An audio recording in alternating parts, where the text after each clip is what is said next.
Goalkeeper is Christian from keeperstop.com with a very special guest, Coach Dan Gaspar, great friend of mine and mentor. I've known Dan forever. We're blessed to have him in front of us here. The topic today for the goalkeepers out there is how to become a professional goalkeeper. And who better to utilize than somebody in our backyard in Connecticut? Coach Gaspar has worked with some of the top clubs around the world and has been a member of 4 national team campaigns for the World Cup. He's worked with the South African national team, the Portuguese national team, and 2 campaigns for the Iranian national team. So we're talking some of the best clubs and national teams. Benfica, Porto, Lisbon. There's an extensive list. So we're blessed and fortunate to have him here with us today. So thank you very much. My pleasure, CB. National treasure for goalkeeping starts here. All right. What we want to talk about today, and a lot of youth goalkeepers really want to know, is how to become a professional goalkeeper. And you've been around pros in 4 different continents. Who are some of the best goalkeepers, those professionals that you work with, and why? And I'm going to start off with naming a couple names, you know, that we recognize and feel that are treasures in goalkeeping for us. You've worked with Ricardo, Tim Howard, Victor Bahia, who is a celebrity, a treasure in Portugal, Friedel, Hartman, the list goes on. Eduardo, Ben Varn from the Iranian national team. So out of those names, I mean, there's so many, and it's not who is the best, but what makes some of these names consummate professionals? Well, they're all so different. You know, I wish I could take an ingredient from one and another and then put it all together and really establish the perfect profile for being an outstanding goalkeeper. But the uniqueness of each one of them makes them very special. Victor Bahia was born to be a star, born to be a celebrity, has class, has elegance, was a goalkeeper that if he made a mistake, his reaction to that mistake or a great save was always very stable. Eduardo was one of the most passionate goalkeepers I trained with in the World Cup in South Africa. He was voted number 3 in the World Cup at that year, and Casillas was number 1. If we had beaten Spain, Eduardo would have been selected the best goalkeeper in the World Cup. And Eduardo, I named him the Terminator. He was just so passionate. His work ethic was outstanding. Ricardo was the goalkeeper, if you remember, CB, who took off his gloves against England and saved the penalty kick, and then on top of that scored the winning penalty kick against England and European champions. And I admire him for his field player skills, and that's why he was so effective in defending penalty kicks. Alireza Beyravan from Iran was the goalkeeper that saved the penalty kick from Ronaldo in the last World Cup in Russia. And probably the most athletic, very rare combination of being 6'4", 6'5", but being able to play like a 5'6". So he had the agility, the mobility, the range, which is very rare to find. Beto, John Bush, Nick Raimundo, were goalkeepers that didn't have the ideal profile in terms of size, but had incredible careers. And why did they have those incredible careers? It was their work ethic, their passion, their intensity, their commitment, their suffering, their sacrifice. They had to do every aspect of goalkeeping better than everyone else. And they were survivors and had brilliant careers. So right now, as we know, Tim Howard has just retired from MLS, his career. I mean, he's right now regarded as one of the best U.S. goalkeepers. You got some time with Tim Howard. What's made Tim Howard into the goalkeeper he is, that professional goalkeeper? I worked with Tim Howard and Nick Raimundo on the U17 national team when they were just in the early phases and stages of their careers, and completely different in terms of personality, in terms of athletic profile, but very effective in their play. Tim Howard was an outstanding athlete. You know, he was one of those athletes very similar to Tony Meola, who could have gone on to other sports, but thankful for us, and we're grateful that they chose to be goalkeepers in the game of soccer. Nick Raimundo, his competitiveness, his determination, his work ethic was also very outstanding. So both of these keepers, although very different, very successful in the career paths they've chosen.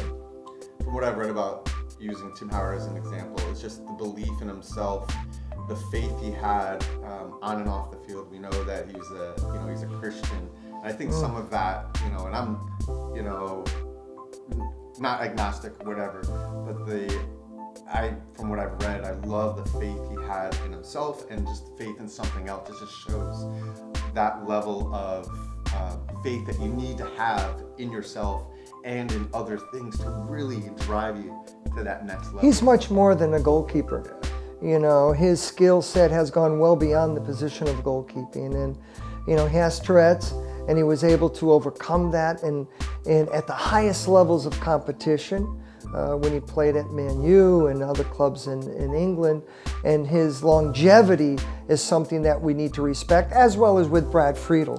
Brad Friedel was an SGA staff member, guest appearance, and his size, his presence, his killer look, his fierce competition was something that I extremely admire.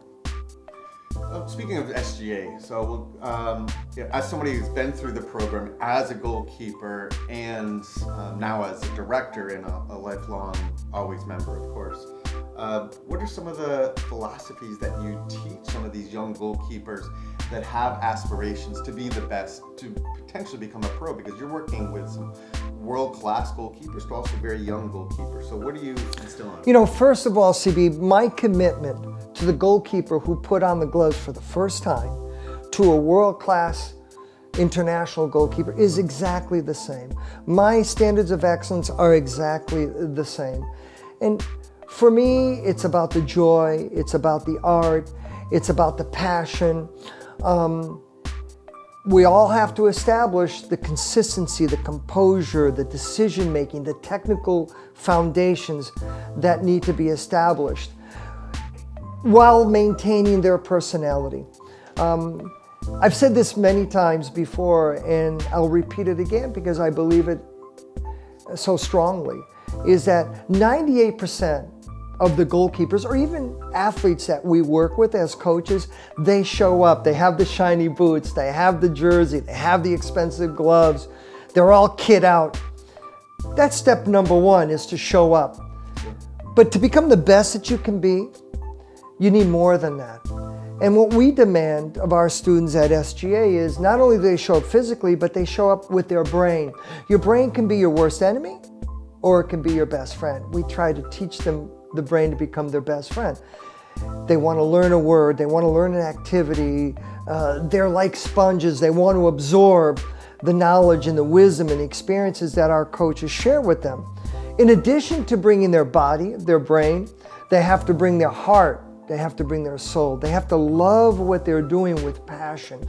So if you combine those ingredients physically, mentally, and emotionally to every session that you train in, you can only imagine how that accelerates your growth and your improvement. So it's the World Cup mentality, not only every year, but it's or every 4 years. It's the World Cup mentality every day. So I was reading something prior to our interview today about Alison, because he's coming back from injury and whatever. And his older brother was the one that was picked to be the better goalkeeper. In the family, they positioned Muriel more, and they thought Muriel would be the one because Alison was shorter and a little bit stockier than his older brother was. They never thought he would have it. So there was a point when Alison was in his academy as a youth that they were going to pull him because money is tight. And as you're speaking about, is that passion, that love, that appreciation for the position and the game is what drove Alison and the family to keep him involved and obviously the mentorship from his coaches. So let me get back to that other part of it, is the physical side of it. As a goalkeeper that's slightly below 6 feet, my college... You and I. Yeah, my college brochure was I was 6 feet and like 180, but I don't think I was over 140 pounds and 5'10" and a half with heels on. So the physical characteristics, again, some of the goalkeepers you train, Nick Raimundo, who holds countless MLS records, John Bush, who is played for 20 years as a pro, and Beto. Some of those physical characteristics, we all want goalkeepers that are 6'4", right? That's what some of the models are. If you're not 6'4", you're not a good goalkeeper. How do you feel about that level of the physical characteristics that are involved in the game and how that translates to being a professional? It's a good question. It's a complicated question. It's a sensitive question. Success comes in all sizes and shapes. And you gave examples of those who have gone beyond the traditional profile, but yet had extremely successful careers. It's a rare case when that occurs. Today's modern game has changed drastically in many aspects, and one of them is the size, the power, the speed. So it's much more challenging for smaller goalkeepers to be effective in what's become a big men's game. It's not impossible, but certainly much more challenging. If we can find a goalkeeper with the size and with the speed, agility, coordination, flexibility of a smaller goalkeeper, you can't beat it. That's the total package. But it's very rare to combine all those things into one individual. So I just say to those who don't necessarily fit what the descriptions and profiles of an ideal goalkeeper should be, is not to give up hope, because success is doing the best you can with the tools that you have and accepting the results wherever they may be. So that journey of trying to be the best that you can be, at the end of the day, you're going to grow by leaps and bounds into other aspects of your life. I mean, the thing about goalkeeping, the responsibilities are so extensive that those who don't become professional goalkeepers become very successful in life, because they learn how to deal with success, how to deal with failures, assuming the responsibility of making critical decisions. It's amazing how many goalkeepers have gone on in other aspects and other arenas and have done extremely well. Great goalkeeper coaches and owners of keeperstuff.com. Good examples. Exactly. So physical, yeah, I mean, that is, you come into a room or you see someone, if you're like 6'4", he's great, right? Because size somewhat matters. To me, as somebody that's below 6 feet, what matters more is what's inside.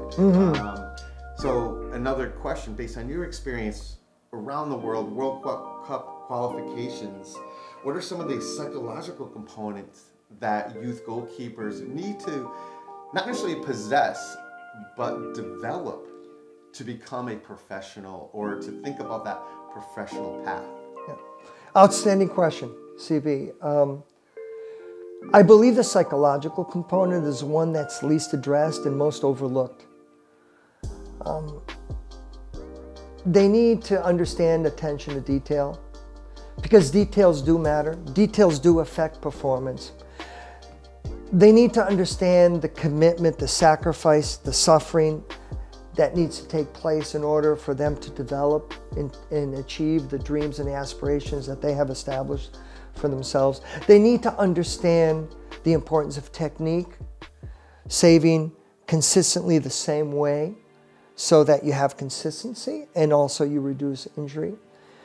They need to understand what they put into their bodies, how it affects their performance. They need to understand the importance of rest. It's not all about work.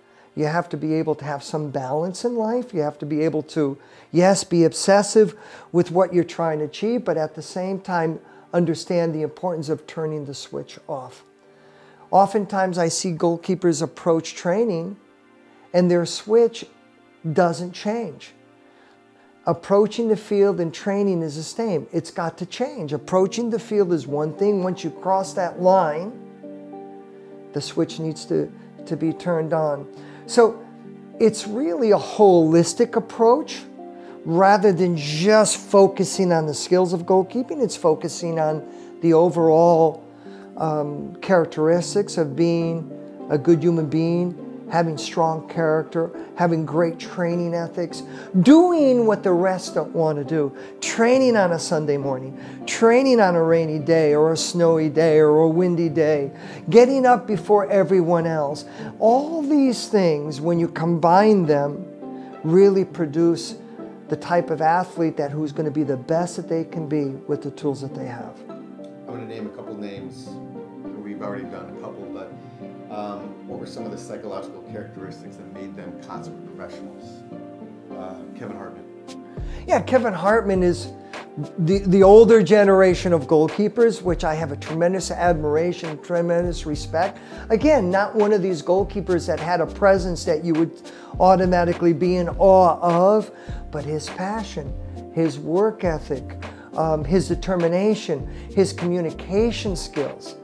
All these ingredients affect their role and how they're engaged into the game and with their teammates and the opponents. Brad Friedel. I think Brad was very special. Brad had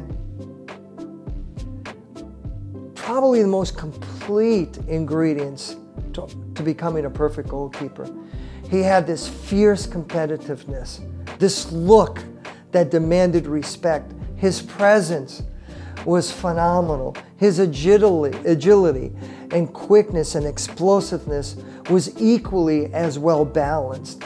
His, going overseas as an American, playing in Turkey, where they sacrifice a goat in tribute to him, and being able to deal with all the cultural changes, the premiership and the pressure of performing, his longevity in the premiership. I have the utmost respect of Brad Friedel, his level of professionalism. I think he has so much to offer to creating and establishing a U.S. soccer culture. Victor Peixe, you've spoken many times about. What I love about some of the stories that you've shared with me about Victor Peixe is, and maybe American goalkeeper coaches or American goalkeepers don't know much about him, but he's one of the best goalkeepers in the world. He was voted one of the best goalkeepers in the world. Yes, he was. And one of the things that you've shared with me in the past is, again, how his short-term memory, how he deals with problems on the world stage. He was able to, make these amazing saves, be a world hero or a Portuguese, hero, but yet treated every save and every mistake the same. And yeah. I love that component. Anything you else want to share about either Victor Peixe, Ricardo, Eduardo, some of these great names? Victor, when we trained together, who was #1 in Europe and he was in the top 10 in the world, went from Porto as a European champion to Barcelona. There are certain people that come along in a generation who are born to be a star. Victor Peixe was born to be a star. He could have gone into anything and he would have been that star. You wouldn't even know, let's say you didn't know he was a world-class goalkeeper, but if he walked into the room, you would know that he was unique and special. He had that glamour, that class, that elegance, but yet such composure. You could be in a cafeteria and the place is burning and you're having your lunch. Everybody would be panicking, sprinting, finding the quickest exit. Victor would just simply finish his food, tuck his chair, and just walk out, with no injuries and etc. So he was a type of goalkeeper, whether he made a great save, which he did many, or on occasion made that big boo-boo, that big mistake, he was very stable emotionally. And as a result, his teammates and the fans had a great deal of confidence in him. And he went through some tremendous ordeals with almost career-ending injuries, but he's able to bounce back from that. So I have an incredible amount of admiration, perhaps for one of the greatest goalkeepers that Portugal has ever produced. And I'm just so proud to be associated with his development and to call him a friend. We still stay in contact. And that's the thing that I'm most proud of, CB, is not only during the time that I'm training with these goalkeepers, but the long-term relationships that I have developed. With the Portuguese national team, I know you had the opportunity to work with some great young goalkeepers. Some of these goalkeepers, as they're coming into being professionals, what are some of the psychological traits that you worked on with them? Because they're still young and they're still impressionable. What are some of the things that you worked on with them to help them believe in themselves and believe that they can be pros? See, now you're getting into the element of my secrets. And there are no secrets. But the fact is, when you ask me that question, it challenges me to go back and analyze and do a deep reflection. And one of the goalkeepers that comes to mind is Moreira. Moreira was 23 years of age with Benfica. Camacho was the head coach. Camacho was a Spaniard legend, played for the Spanish national team, played for Real Madrid, coached the Spanish national team. And at the same time, Iker Casillas was 23 with Real Madrid. So they had something very similar. Two young goalkeepers with huge clubs and responsibilities. Moreira was the captain of the Portuguese Olympic team. The coach believed in him, trusted him, his teammates. He was undisputed starter of that club. But yet with Benfica, Camacho would publicly state that we didn't have a goalkeeper at the level of the club. And publicly saying that we were recruiting, at that time was Barthez and other famous goalkeepers to replace Moreira. I mean, there were times where I would jog around with the players themselves and they would say, hey, come on, you know, you got to get Moreira up to the level of our team. So I sat with Moreira and it was about him and I. It was about that special partnership of goalkeeper and goalkeeper coach that you know is very unique and very special. We're there not only for the good times, but not so good times and challenging times. And we made a commitment to each other that we would wear each other's skin, that we would work every moment of every day to convince the head coach and the players that he was in fact at the level of Benfica.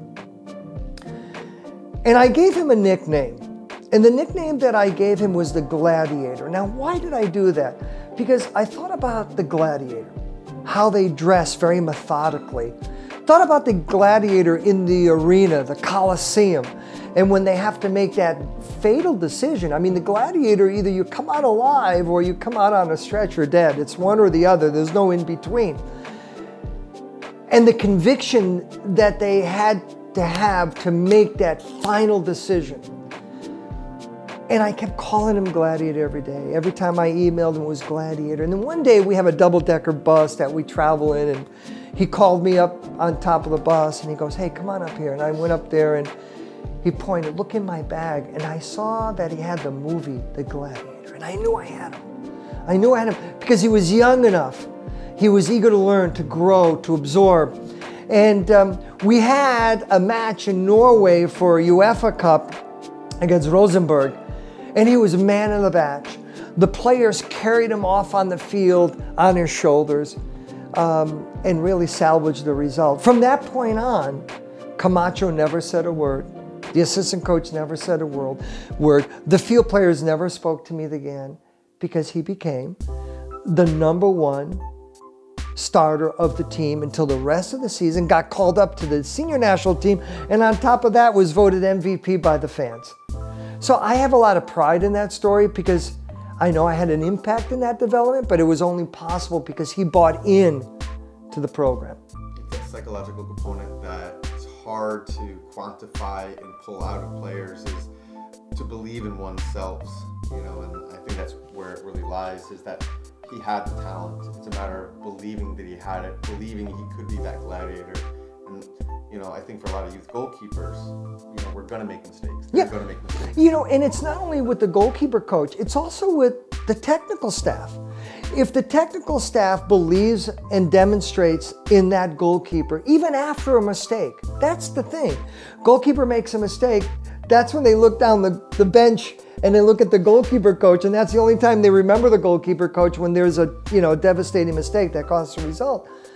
The coach has to stand by. When they do that, that gives them a certain level of confidence, self-esteem, comfort in knowing that they're the number one. So they can bounce back from that mistake successfully, and now the team can depend on them to continue to perform.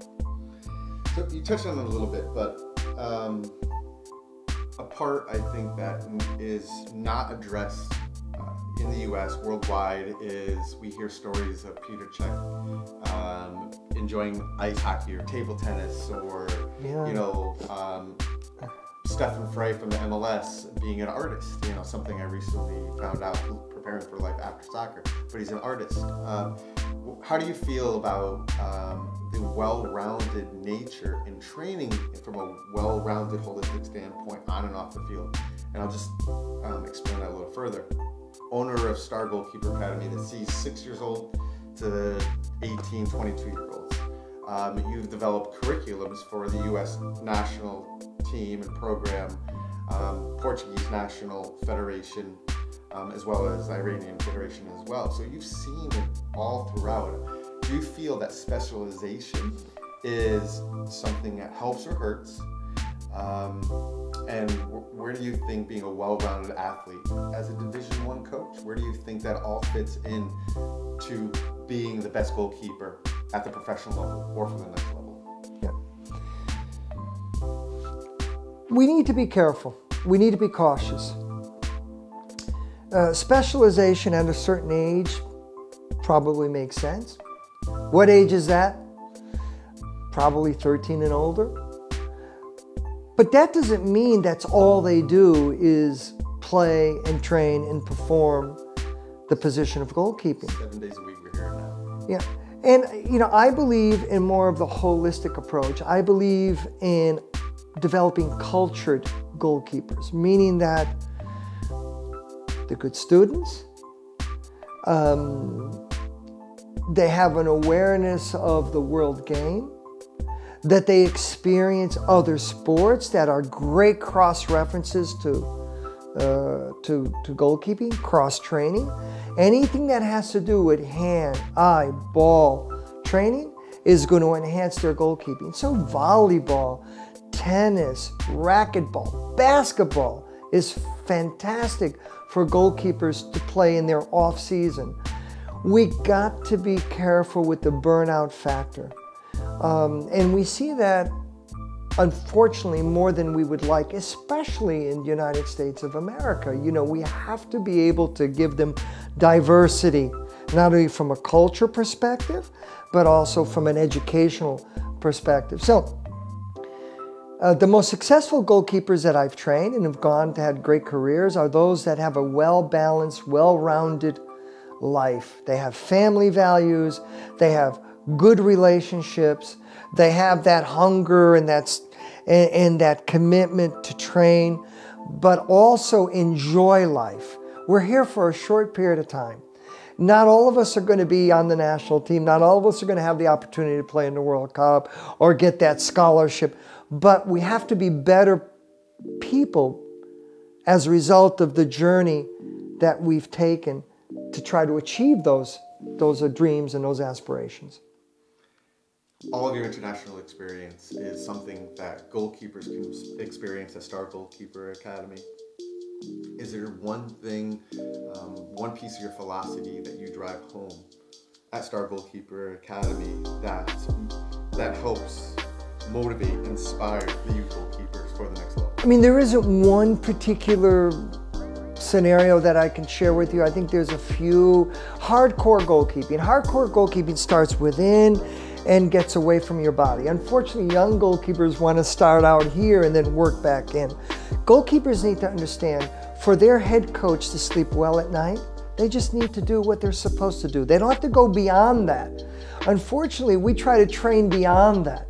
If on occasion that goalkeeper makes that exceptional save, great. But coaches would prefer that goalkeeper that's simple, safe, and secure.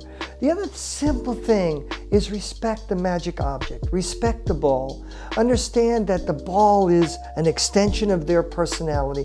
Understand that inside this ball isn't simply air, it's their hopes, it's their dreams, it's their aspirations.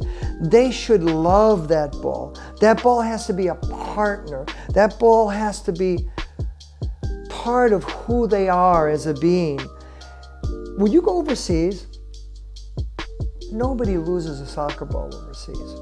If it goes into the woods, they don't just wake up the next morning and buy another soccer ball. They dig and they find and they search and they hunt for that ball because they understand the value of the ball. They understand the winning team in small-sided games, in these little lots and narrow streets, that's a team that goes home with the ball. So the ball is very precious.